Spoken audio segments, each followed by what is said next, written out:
인생은 문제의 연속이요 고난의 연속입니다. 살다 보면 여러 가지 문제와 아픔과 고난을 만나게 됩니다. 경제적인 문제, 가정의 문제, 자녀들의 문제, 학업과 직장과 진로의 문제, 그리고 원치 않는 질병이나 사고로 인한 고통, 때로는 실연과 실직과 낙방과 부도 등 다 헤아릴 수 없을 정도로 많은 문제들에 겹겹이 우리의 삶은 쌓여져 있습니다. 나 자신의 실수이든지 아니면 자기의 의지와 전혀 상관이 없는 실패이든지 오늘 우리의 고난은, 우리의 삶은 문제의 연속일 것입니다. 하지만 많고 많은 이런 문제들 중에 우리를 가장 아프게 하고 괴롭히는, 힘들게 하는 문제는 무엇일까요?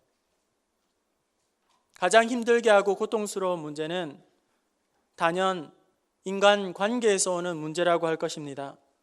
갈등에서 오는 아픔과 상처의 문제일 것입니다. 육체 노동보다 더 힘든 것이 정신 노동이라고 합니다.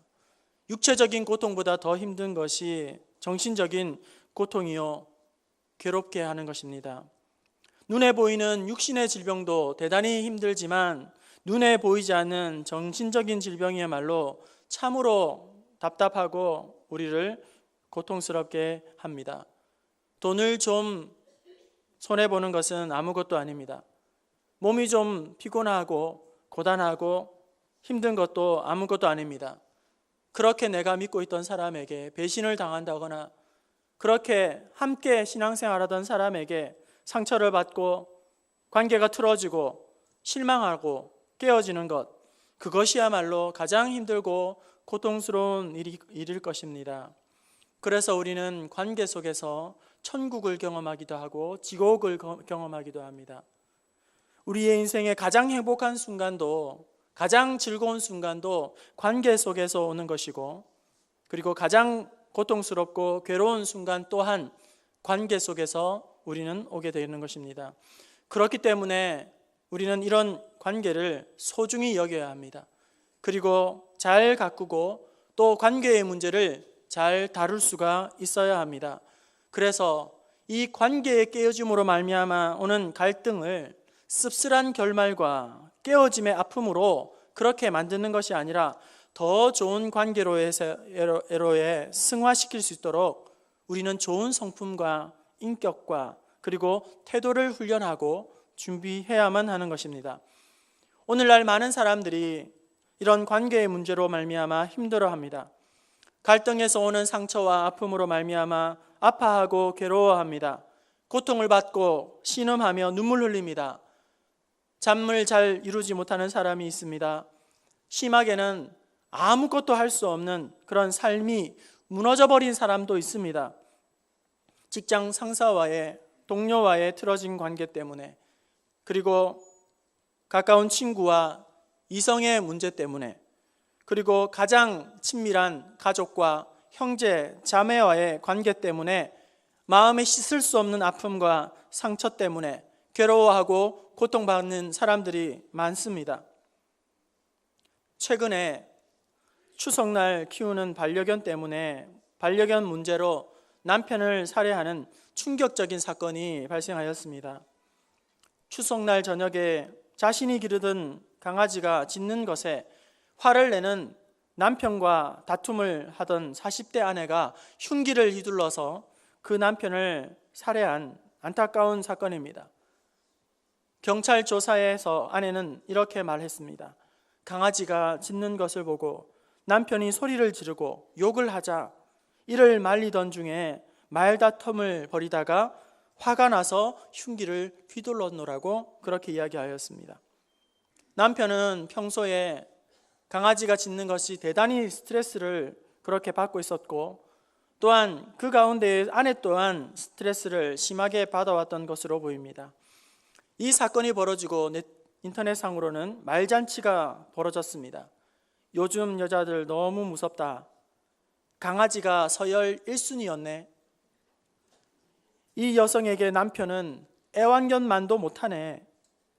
애완견을 남편보다 더 사랑한 여자, 이렇게 비난하는 목소리가 있습니다. 한편 평소에 부부의 어떤 불화, 즉 부부의 관계의 문제가 근본적인 문제이고 반려견의 문제는 도화선이 되었을 것이라고 그렇게 이야기를 합니다. 그래서 설마 애완견 한 마리 때문에 그 지경이 되었겠느냐, 평소에 둘 사이에 문제가 심각하지 않았겠느냐, 이렇게 이야기를 하고 있습니다. 성도 여러분, 한번 보십시오. 우리 인간은 가장 논리적이라고 할 수 있는 사고를 하는 유일한 피조물입니다. 유일한 존재입니다. 가장 상식적이고 가장 이성적이고 가장 논리적이고 가장 상식적이고 합리적이라고 그렇게 생각을 합니다. 하지만 결정적인 문제는 번번이 어디에서 터지고 있습니까? 결정적인 순간에 감정이 판단을 하게 되고 감정적으로 행동하기 쉽다는 것이죠. 화를 참지 못하고, 분을 참지 못하고, 감정을 다스리지 못하고, 욱하는 성격을 다스리지 못한 채 돌이킬 수 없는 그런 행동을 하게 됩니다. 평생 후회할 그런 잘못된 선택을 하게 됩니다. 평생 고통 가운데 후회할 그런 실수를 범하는 어리석은 존재가 바로 우리 인간이라는 것입니다. 그렇기 때문에 이런 상한 마음들, 잘못된 감정들, 쓴뿌리들, 그리고 마음에 깊이 있는 그런 응어리들이, 쓴뿌리들이 어떤 식으로든지 해결되어야 합니다. 어떤 식으로든지 해소하고 소화되어야 합니다. 왜냐하면 이 마음의 아픔들이, 상처와 깊은 응어리들이 해소되지 않으면, 처리되지 않으면, 이것이 용서되지 않으면 마치 창살 없는 감옥에 갇힌 그런 모습처럼 우리는 전전긍긍할 수밖에 없고, 또한 이런 아픈 상처와 미움과 분노의 감정은 하나님의 은혜와 하나님의 섭리와 하나님의 축복과 그리고 하나님께서 간구한 기도의 응답을, 통로를 틀어막는 그런 어려움으로 작용하기 때문입니다. 오늘 함께 나누고자 하는 것은 용서입니다. 오늘 우리가 읽은 빌레몬서는, 여러분 신약 성경에 빌레몬서가 있다는 것을 오늘 처음 아신 분도 계시죠? 빌레몬서는 사도 바울이 감옥에서 쓴 옥중 서신입니다. 이 편지는 3명의 사람과 관계되어 있습니다.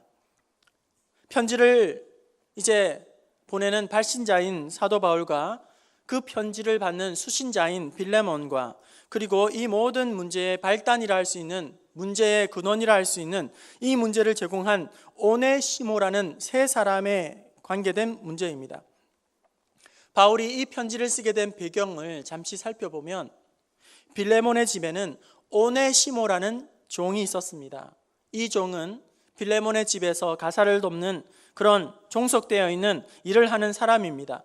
그런데 어느 날 오네시모가 그 주인 빌레몬의 재산에 큰 손해를 입히고 피해를 입히고 멀리 도망을 치게 됩니다.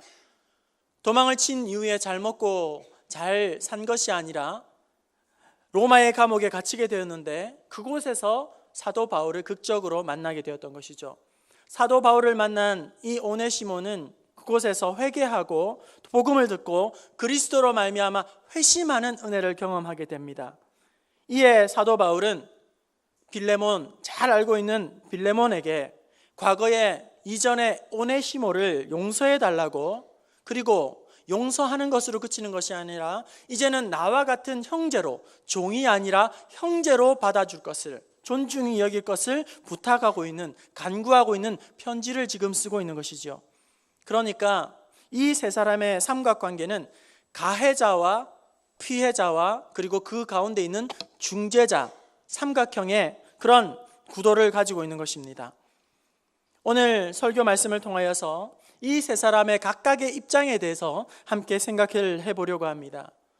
오늘 말씀을 통하여서 관계 속에서 고통받고 있는 분이 있다면 이제 모든 그런 아픈 마음의 상처들을 어떻게 하면 회복할 수 있을 것인가, 그리고 어떠한 마음의 태도와 성숙으로 나아갈 수 있을 것인가, 틀어진 관계에 힘겨워하고 아파하고 고통받는 분들이 있다면 기도 중에 있는 분들이 있다면 오늘 이 말씀을 통하여서 참된 위로와 치유와 회복의 문이 활짝 열릴 수 있기를 바랍니다.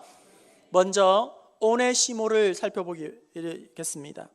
오네시모는 모든 문제의 발단을 제공하는 원인 제공자입니다. 이 오네시모는 문제의 핵심 인물입니다. 성경 본문에서 오네시모는 아무 말 하지 않습니다. 침묵하고 있습니다. 입이 10개라도 할 말이 없는 사람이 오네시모입니다. 그는 아무런 변명도, 아무런 핑계도, 아무런 자기 주장도 할 수 없어 오직 용서만을 구하고 있는 입장입니다. 때로 우리들도 오네시모와 같은 그런 입장에 놓일 수가 있습니다. 본의 아니게 우리는 실수할 때가 있습니다. 본의 아니게 걸려 넘어질 때가 있습니다.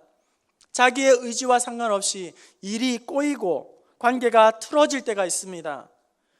오해가 생길 때가 있습니다. 이와 같이 우리도 누군가에게 용서를 받아야 하는 그런 오네시모의 입장에 놓일 때가 있다는 것입니다.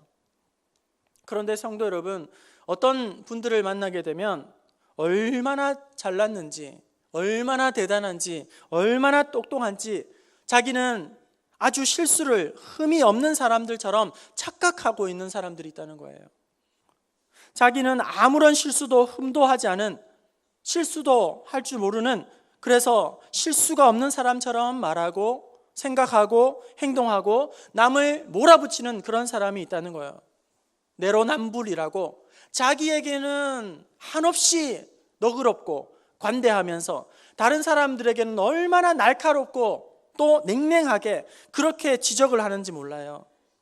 실수가 없는 사람처럼 다른 사람을 가르치려고만 들고 지적만 하는 그런 사람들이 있는 반면, 또한 그런 사람들은 남에게 지적받는 것 자체를 견디지를 못하는 것이죠.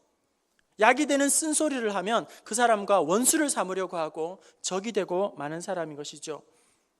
여러분, 오늘 우리는 한 사람도 예외 없이 불완전한 사람임을, 연약한 존재임을, 그리고 실수투성이라는 사실을 우리는 기억해야 할 것입니다. 그럼에도 불구하고 우리는 너무나도 자주 실수가 없는 사람들처럼 교만을 떨고 오만하고 자만할 때가 있는 것입니다. 자기 의에 빠져서 다른 사람들을 정죄하고 비난하고 자기 공의로운 사람은 자기밖에 없는 것처럼 그렇게 말하는 사람들이 있다는 것입니다. 하지만 여러분, 나도 하나님 앞에 용서받아야 하는 죄인임에 불과하며 또 누군가에게는 용서를 구해야 하는 연약한 존재라는 사실을 기억할 수 있기를 바랍니다. 이것이 바로 오네시모의 입장입니다. 오네시모의 입장에 대해서 한 가지만 더 우리가 생각하기 원하는 것은, 용서만 바라는 것이 아니라, 용서만 구하는 것이 아니라, 자기의 잘못을 뉘우치는 것만으로 끝나는 것이 아니라 이제는 잘못한 행실을 돌이키고 다른 새로운 삶을 살아가야 하는 것이죠. 우리가 때때마다 하나님 앞에 회개의 기도를 드립니다. 여러분, 진정한 회개는 무엇입니까? 기도했으면 그것으로 끝일까요? 기도하고 그냥 마음 편하게 자유하면 되는 것입니까? 속 편하게 그냥 하던 대로 계속 살아가면 되는 것입니까? 그것이 아니라 진정한 회개는 자기의 잘못을 뉘우칠 뿐만 아니라 이제는 삶의 방향을 돌이켜서 잘못을 뉘우칠 뿐만 아니라 이제 새로운 삶으로, 변화된 삶으로 자기의 삶을 돌이켜야 한다는 것입니다.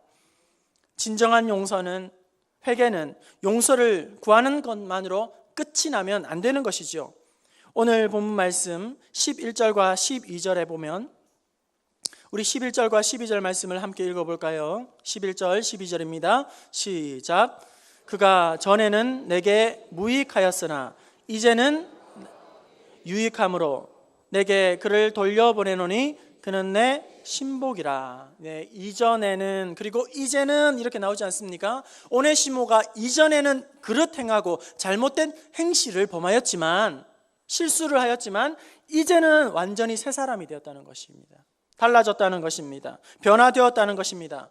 만약 오네시모가 조금도 달라지지 않았다면 이제 바울은 빌레몬에게 용서를 부탁하지 않았을 것입니다. 또한 용서를 한들 받아줄 수가 없는 것입니다. 오네시모를 통하여서 오늘 우리가 배우는 교훈은, 전혀 실수하지 않는 사람들처럼 교만하고 오만하지 말아라는 것입니다.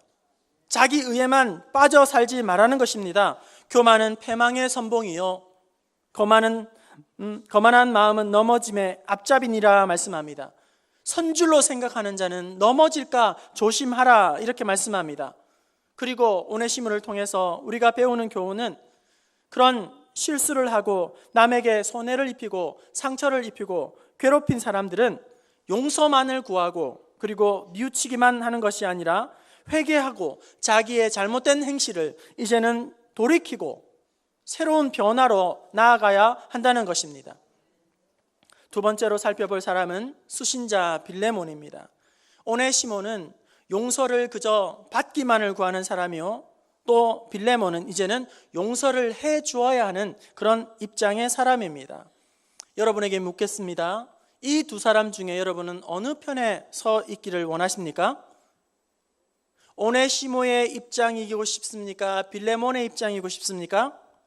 남에게 해를 입히고 피해를 주고 그런 사람이고 싶습니까? 용서를 받고 싶은 사람입니까? 비록 나는 상처를 받고 피해를 입었지만 다른 사람을 용서해 주는 그런 입장이 되고 싶습니까? 잘 모르시겠습니까? 상처를 주고 피해를 입히고 손해를 끼쳐서 해를 주어서 용서를 구하는 그런 입장이고 싶습니까? 아니면 반대로 비록 마음은 상하고 물질적인 손해를 입었지만 그럼에도 불구하고 용서를 해주는 사람이고 싶습니까? 경중의 문제는 있을 거예요. 문제의 사안에 따라 조금은 다를 것입니다. 옛말에 맞은 놈은 다리를 펴고 자도 때린 놈은 다리를 오므리고 잔다 하는 말이 있죠. 남을 괴롭힌 사람은 뒤탈이 혹은 앞으로 또 그 찜찜함이 뒷감당이 걱정이 되고 마음이 불안해하는, 그래서 불편하고 비록 손해는 입었지만 맞았지만 그래도 마음만은 편안해서 다리를 쭉 뻗고 잔다는 그런 말일 것입니다. 저는 제 아이들이 아주 꼬맹이였을 때에 유치원을 가거나 어린이집에 갔을 때에 다른 아이들을 때리고 괴롭히고 이렇게 핥히고 이런 게 한 번도 없었어요. 그냥 다 맞고 오는 거예요. 맞고 울고 이렇게 손톱 자국이 나서 오면 부모 입장에서는 마음이 대단히 sak상하죠. 마음이 아픕니다. 하지만 때리고 오고 괴롭히고 오고 상처 주고 오고 눈물 흘리게 하고 그런 아이가 돼서 오는 것보다 훨씬 낫습니다. 우리 아이가 다른 아이들을 괴롭혀서 울리고 그냥 쟤만 가면 아이들이 다 울고 나오고 손톱 자국이 나고 이러면 부모의 마음은 죄인이 따로 없어요. 그렇게 핥히고 때리고 괴롭히는 아이들은 원래 성격적으로 거칠고 또 사납고 날카로운 그런 성품을 가지고 있기 때문에 앞으로도 그냥 계속 그렇게 남들을 해코지하면서 괴롭히면서 상처를 주면서 살아가고 있기 때문에 오히려 그 영혼이 저는 불쌍하게 여겨지더라고요. 여러분, 오늘 손해를 준 사람, 나에게 피해를 준 사람, 나를 괴롭게 하고 상처를 준 사람을 일방적으로 용서하기라는 것은 너무나도 힘든 일입니다. 쉬운 일이 아닙니다. 그저 간단한 일이 아닙니다. 용서는 그렇게 쉬운 일이 아닙니다. 맞습니다. 이 용서가 누가 쉽다고 말을 했습니까? 용서는 결코 쉬운 일이 아닙니다. 하지만 쉬운 일이 아니기 때문에 그 일은 가치 있는 일이요, 쉬운 일이 아니기 때문에 그 일은 감동을 주는 일이요, 힘들고 어려운 일이지만 용서를 하게 되면 그 가운데 하나님의 은혜가 임하게 되고 그 가운데에서 감동과 변화가 나타나게 되는 줄로 믿습니다. 우리가 용서해야 할 여러분 결정적인 이유가 무엇인지 아십니까? 나 자신을 위해서 용서를 해야 한다는 거예요. 그것이 무엇을 의미하냐면, 여러분, 용서는 다른 사람, 상대방을 위해서 하는 것이 아니라 나 자신을 위해서 용서를 해야 한다는 것입니다. 누군가가 나에게 상처를 입히고 심각한 잘못을 하고 그것을 내 안에서 계속 곱씹는다고 해서 그 상처가 어떻게 됩니까? 계속 확대 재생산되는 것이죠. 끊임없이 고통을 지울 수가 없는 것입니다. 그 고통을 끌어안고 살아가는 것은 마치 내 영혼을 피폐하게 만드는 거예요. 자기만 손해인 것입니다. 미움과 분노와 감정은 우리의 마음에 박혀있는, 우리의 심령에 박혀있는 가시와도 같습니다.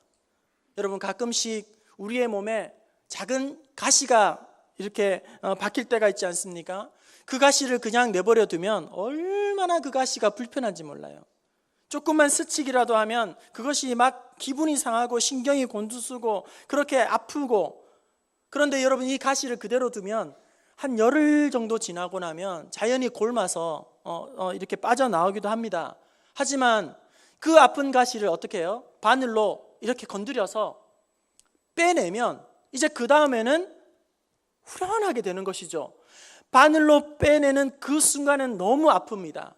너무나도 괴롭습니다. 하지만 그 아픔을 잠시 참고 그 가시를 빼내게 되면 이제 남은 시간은 낫기만 하면 되고 홀가분한 마음으로 치료를 받을 수가 있는 것이죠.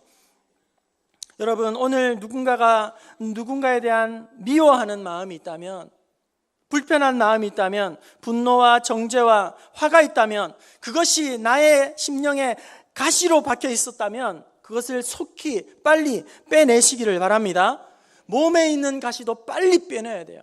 아니면 끊임없이 나를 괴롭히게 됩니다. 우리의 마음을 찌르는 영혼의 가시도 끊임없이 미움이라는 가시를 빨리 빼내야 합니다. 그래야 내 마음이 살아나고 내 믿음이 자라고 이제는 성숙하고 변화되는 그런 은혜를 하나님께서 주시는 줄로 믿습니다. 건대 석자 교수인 김홍신은 말합니다. 미움과 분노와 증오는 쏜 사람에게 반드시 돌아오는 독화살과 같다. 미움과 분노와 정죄하는 마음은 쏜 사람에게, 말한 사람에게 반드시 돌아오는 독화살과 같아서 나를 해코지하는 특별한 능력이 있다. 여러분, 다른 사람을 미워해 보세요. 그것이 그대로 내 안에 박히는 거예요. 증오해 보세요. 그러면 후련하십니까? 다시금 반드시 그 독화살은 나를 해코지하게 된다는 것입니다. 미워하는 마음, 정죄하는 마음, 원망하는 마음, 그런 걸 가슴에 계속 차곡차곡 쌓게 되면 그 응어리들이 계속 쌓이면서 이제는 도무지 생산적인 일은 아무것도 할 수 없는 그런 지경이 놓이게 된다는 거예요. 그런 마음의 쓴뿌리 때문에 오히려 내가 먼저 망가지고 내 영혼이 먼저 병들고 만다는 사실입니다. 원망은 원망을 낳고 분노는 분노를 낳고 마음의 독은 마음의 독이 되어서 다른 사람들을 죽이는, 나를 죽이는 그런 퍼지는 일이 된다는 것입니다. 여러분, 미운 사람을 애써 사랑할 수는 없죠. 하지만 미워하는 이 감정만큼은 여러분 빨리 버릴 수 있기를 바랍니다. 그것이 내가 사는 길이고 나를 위하는 길이고 내가 은혜로 다시금 회복하는 길이라는 사실입니다. 마태복음 5장 14절 15절, 너희가 사람의 과실을 용서하면 너희 천부께서도 너희 과실을 용서하시리라. 그러나 너희가 사람의 과실을 용서하지 아니하면 너희 아버지께서도 너희 과실을 용서하지 아니하시리라. 여러분, 두려운 말씀입니다. 무서운 말씀입니다. 용서하면 용서를 받는다고 합니다. 하지만 용서하지 않으면 용서받지 못한다고 합니다. 용서를 해야 합니다. 용서하면 마음의 평안과 자유와 회복을 경험하게 됩니다. 용서하지 못하면 나 스스로를 망치게 됩니다. 나 스스로를 병들게 합니다. 하나님께서 쏟아부으시는 한량없는 은혜를, 축복을, 그리고 응답의 은혜들을 하나도 맛보고 누리지 못하는 그런 안타까운 심령이 되고 마는 것입니다. 여러분, 이런 용서는 조건적으로 그렇게 용서하는 것이 아닙니다. 무조건 아무런 조건 없이 용서를 해야 합니다. 진정한 용서는 단서가 붙고 조항이 따라가는 조건이 붙는 것, 그것은 조건적인 용서이지요. 상대가 나에게 빌면 용서해 주리라, 반성하면 내가 용서해 주리라, 사죄를 기다렸다가 하는 용서는 계산적인 용서이고, 또한 그런 것은 마음으로 하는 진짜 용서가 아닙니다. 성도 여러분, 용서는 우리의 마음으로 하는 것입니다. 우리의 머리로, 지식으로, 계산으로, 그리고 이해타산을 따져서 할 수 있는 것이 절대 아닌 것입니다. 빌레몬을 통해서 오늘 우리에게 주시는 교훈은 그럼에도 불구하고 용서해야 한다는 것입니다. 그럼에도 불구하고 힘들어도 용서하라는 것입니다. 괴로워도 용서하고 고통스러워도 용서하라는 것입니다. 내 안에 아픔이 상처가 독이 되기 전에, 내 안에서 그 쓴뿌리가 깊이 스며들기 전에, 그것으로 말미암아 더욱 병들기 전에, 그럼에도 불구하고 아파도 용서하라는 것입니다. 잠언 19장 11절, 노하기를 더디하는 자는 슬기로운 사람이요 남의 허물을 용서하는 것이 자기에게는 영광이 되느니라. 그럼에도 불구하고 용서할 때에 비로소 우리는 자유함과 평안함을 맛보게 되는 것입니다. 오늘 내가 용서해야 할 사람은 누구입니까? 나에게 아픔을 주고 상처를 준 사람은 누구입니까? 여러분의 부모님을 이제는 용서할 수 있기를 바랍니다. 여러분의 형제와 자매와 가족을 이제는 용서할 수 있기를 바랍니다. 여러분을 고단하게 하고 괴롭힌 여러분의 상사와 직장 동료들도 이제는 용서할 수 있기를 바랍니다.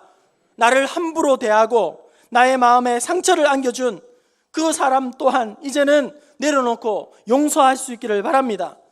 나를 모욕하고 창피를 준 사람, 절대로 이해하지 아니하고 용서할 수 없겠다고 마음에 깊이 문을 닫아버린 그 사람까지도 이제는 여러분 용서할 수 있기를 바랍니다. 이제 마지막으로 편지를 쓰고 있는 발신자 사도 바울을 봅시다. 용서를 부탁하고 있는 이 사도 바울은 모든 일의 중재자의 역할을 감당하고 있습니다. 사도 바울이 빌레몬에게 부탁합니다. 어떻게 부탁을 하고 있습니까? 8절, 9절 말씀에 보시면, 이러므로 내가 그리스도 안에서 아주 담대하게 내게 마땅한 일로 명할 수도 있으나 도리어 사랑으로 간구하노라, 이렇게 말씀합니다. 여러분, 여기에 담대하게 마땅히 행할 일, 이 마땅히 행할 일이 무엇이죠? 마땅히 행할 일은 바로 용서하는 일입니다. 용서하는 것이 마땅히 행할 일이라는 것입니다. 상대방을 사랑하고 용납하는 것이 마땅한 일이라는 것이죠. 그리고 그 마땅한 일을 어떻게 권하고 있습니까? 명령으로, 영적인 권위로 내가 너에게 억지로 강요하는 것이 아니라, 용서를 요구하는 것이 아니라, 용서는 어떻게 해요? 본인이 스스로 해야 한다는 거예요. 스스로 해야 된다는 것입니다. 우리 14절 말씀을 함께 보실까요? 14절입니다. 시작.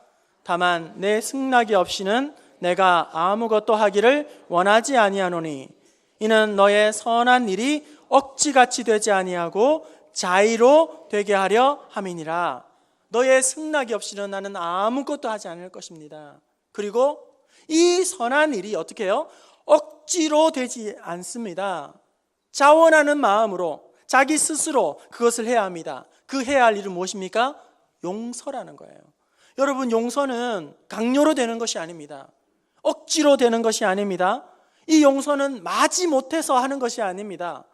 꼬마 아이를 둘이 싸운 아이를 불러 모아놓고, 야, 악수해, 이제 사과해, 이제 화해해, 이제 용서해, 사랑에 안아줘. 그건 아이들이나 하는 거잖아요. 근데 오늘 우리가 영적인 권위로, 제가 이 목사가 여러분에게, 다툰 사람에게 화해하세요, 서로 이제는 사랑하세요, 용서하세요, 이제는 하나 되세요, 이렇게 한다고 그 마음이 해결이 되겠습니까? 그 감정이 치유될 수 있겠습니까? 여러분, 억지로 하는 모든 것이 무거운 짐입니다. 억지로 하는 모든 것이 나중에 결국 탈이 나게 되어 있는 것입니다. 그 좋은 사랑도 억지로는 할 수가 없는 것입니다. 사랑도 억지로 할 수 없고, 헌신도 억지로 할 수 없고, 섬김도 억지로 할 수 없고, 헌금도 억지로 할 수 없고, 하나님께 받은 직분도 억지로 감당할 수 없는 것, 선교도 억지로 할 수 없는 것, 그것을 잠시 할 수 있을지는 모르지만 억지로는 아무것도 할 수 없고 아무것도 되어지지 않는 것입니다. 이 원리를 잘 알고 있었던 사도 바울은 그래서 어떻게 권하고 있습니까? 스스로 자신이 용서하라, 이렇게 부탁을 하고 있는 것입니다. 여러분, 기억하시기를 바랍니다. 사도 바울이 빌레몬을 대신해서 용서해 줄 수가 없어요. 오늘 나를 대신해서 누군가를 대신 용서해 줄 수가 없는 것입니다. 내 안에서 스스로 해결되지 않으면 영원히 해결되지 않는 것입니다. 내 안에서 용서하지 않으면 그 일은 영원히 내 안에서 그대로 고스란히 남아있게 되는 것입니다. 그리고 진정한 용서는 언제 가능하게 되는지 아십니까? 진정한 용서는 나의 힘으로, 나의 의지로, 나의 열심으로 되는 것이 아니라 오직 그리스도 안에서만 이루어지는 줄로 믿습니다.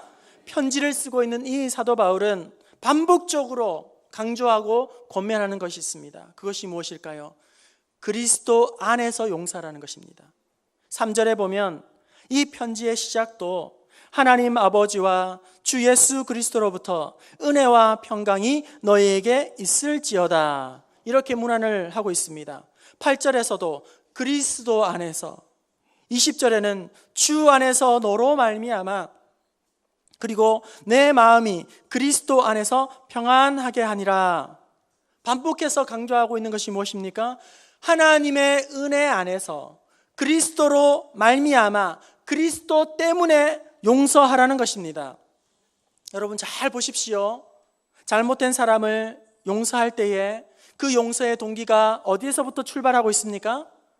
내가 너무 어지어서, 내가 너무 천사같이 착해서, 내가 성품이 너무 곱고 좋아서, 내가 너무나도 바보같이 모질아서, 내가 착하고 순해서 덕이 많아서 그렇게 그 사람을 용서해 주는 것이 아니라 오늘 그리스도 안에서 그리스도의 사랑으로 말미암아 그리스도 때문에 우리가 참된 용서를 할 수 있다는 것입니다. 그렇습니다. 진정한 마음의 용서는 언제 시작됩니까? 깊은 마음의 습뿌리가 비로소 언제 치유받게 됩니까? 오직 하나님의 사랑 안에서 그리스도로 말미암아 우리가 자유케 되는 줄로 믿습니다. 지난주에도 살펴보았지만 요셉은 자기를 판 형들을 용서했습니다. 자신들이 노예로 팔아버린 동생 요셉이 애굽의 총리가 되었다는 사실을 듣는 그 순간 그들은 숨이 턱턱 막혔을 것입니다. 그들의 온 몸은 얼음처럼 얼어붙었을 것입니다. 내가 팔아버린 동생 요셉이 이제는 총리가 되었다, 이 소식을 듣는 순간 그 마음에 간담이 서늘하고 앞이 캄캄하고 어떻게 하면 이 살아남을까, 목숨을 부지할까 부들부들 형들은 떨었을 것입니다. 그때 요셉은 말합니다. 형님들을 용서합니다. 제가 착해서도 아닙니다. 형들의 잘못을 다 잊어버려서도 아닙니다. 아버지가 너무 늙어서도 아닙니다. 제가 성격이 좋아서도 용서하는 것이 아닙니다. 제가 멍텅구리라서 형님들의 잘못을 용서하는 것도 아닙니다. 제가 형님들을 용서하는 이유는 단 한 가지, 하나님 때문입니다. 하나님께서 저를 이곳으로 보내주셨습니다. 요셉이 이르되 두려워하지 마소서, 내가 하나님을 대신하리이까. 당신들은 나를 해하려 하였으나 하나님은 그것을 선으로 바꾸사 오늘같이 많은 백성들의 구원을 하는 그런 사람으로 나를 세우셨나이다. 여러분, 나의 힘으로, 나의 의지로, 나의 노력으로, 나의 감정적으로는 혀를 깨물어도 그 사람을 용서할 수가 없어요. 용서는커녕 복수를 해 주어야죠. 2배, 3배, 곱배기로 갚아 주어야죠. 다시는 그런 말과 행동을 하지 않도록 버르장머리를 단단히 고쳐 주어야 할 것입니다. 나는 할 수 없어요. 나의 의지는 할 수 없습니다. 하지만 여러분, 이런 아픔과 고통을 준 그 사람, 나를 괴롭히는 그 사람을 어떻게 용서할 수 있습니까? 오직 나를 죽기까지 사랑해 주신 그 하나님의 사랑으로 말미암아 주홍같이 붉은 나의 죄를 깨끗하게 씻겨주신 십자가의 그 사랑으로 말미암아 온전히 우리가 자유하고 용서하게 될 줄로 믿습니다. 진정한 용서의 그 뿌리는, 출발은 나의 의지와 나의 성품과 나의 인격이 아니라 오직 십자가의 사랑, 은혜인 줄로 믿습니다. 사도 바울을 통하여서 우리가 배우는 교훈은 힘들어도 용서해야 한다. 고통스러워도 용서해야 된다.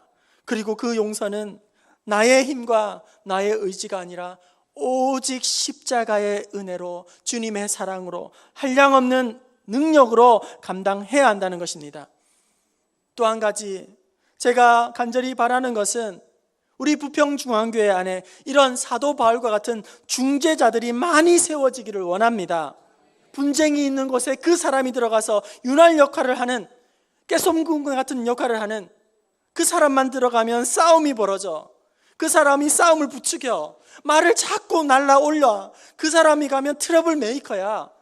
그런 사람이 가득가득 채워지는 것이 아니라 이 사람이 들어가면 화평해져. 이 사람이 그 몸에 가면 따뜻해져. 이 사람만 가면 모든 것이 아름다워져. 화목하게 하고 완충 역할을 하고 깨소금과 같은 역할은 그런 피스메이커들이 우리 부평중앙교회에 가득가득 넘쳐서 따뜻하고 건강하고 좋은 소문나는 그런 부평중앙교회 되기를 원합니다. 이제 말씀을 마치려고 합니다. 세 사람을 살펴보았습니다. 용서를 받아야 하는 오네시모, 그리고 이제 용서를 해 주어야 하는 빌레몬, 그리고 그 한가운데에서 하나님 앞에 간절히 기도하고 있는 중보자 사도 바울이 있습니다. 지금 이 자리에 있는 우리 모두는 한 사람도 예외 없이 이 세 사람 중에 한 사람의 입장일 것입니다. 상처를 받았지만 용서를 해 주어야 하는 사람이 있을 것입니다. 본의 아니게 실언하여 실수하여 상처를 입히고 마음을 상하게 한 그런 사람이 있을 것입니다. 또한 그 한가운데에서 하나님 앞에 간절히 기도해야 할 사람들도 있을 것입니다. 오늘 말씀을 듣는 중에 혹 하나님께서 여러분 가운데에 마음에 주신 은혜가 있다면 그 은혜를 여러분 외면하지 마시기를 바랍니다. 하나님의 주신 음성이 있다면 거부하지 마시기를 바랍니다. 용서하는 것을 더 이상 주저주저하고 머뭇머뭇거리는 안타까운 심령이 한 사람도 없기를 바랍니다. 마음에 있는 아픔을 끌어안고 십자가로 나아가십시오. 마음의 아픈 상처를 끌어안고 주님의 보좌로 나아가시면 하나님께서 치유하시고 어루만져 주셔서 참된 위로와 자유와 평강을 허락하여 주실 줄로 믿습니다. 수고하고 무거운 짐진 자들아 다 내게로 오라. 내가 너희를 쉬게 하리라. 나는 마음이 온유하고 겸손하니 나의 멍에를 메고 내게 배우라. 그리하면 너희 마음이 쉼을 얻으리리. 예수의 이름으로, 주님의 사랑으로, 그 은혜로 다 내려놓고 돌덩이와 같은 그런 마음까지도 다 쏟아버리시기를 바랍니다. 나도 살고 그도 살리는 참된 사랑과 용서로 말미암아 막혀졌던 모든 관계가, 틀어졌던 모든 관계가 회복되고 진정한 자유와 기쁨과 평강을 누리는 저와 여러분 될 수 있기를 주님의 이름으로 축원합니다.